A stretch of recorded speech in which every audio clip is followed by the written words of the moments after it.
Do you remember the first book you've read and that might have influenced you even to become a writer?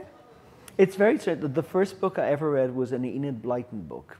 She was very famous, I'm sure a very famous English children's author.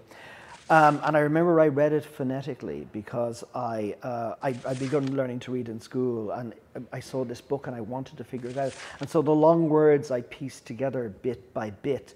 But it took a kid. I was doing an event and a child, a younger reader, pointed out to me that the book I'd read was a Secret Seven book.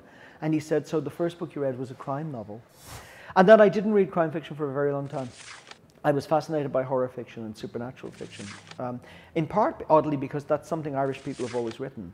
You know, 4 of the great Gothic novels are written by Irish writers, books like Dracula and The Picture of Dorian Gray. But I also think teenagers in particular are very interested in darker fantasy and horror fiction. It is our way of coming to terms with the darkness of the adult world and the strangeness and complexity of it. It allows us to explore fear. And you get to put names like werewolf and ghost and vampire on fears that don't actually have a form.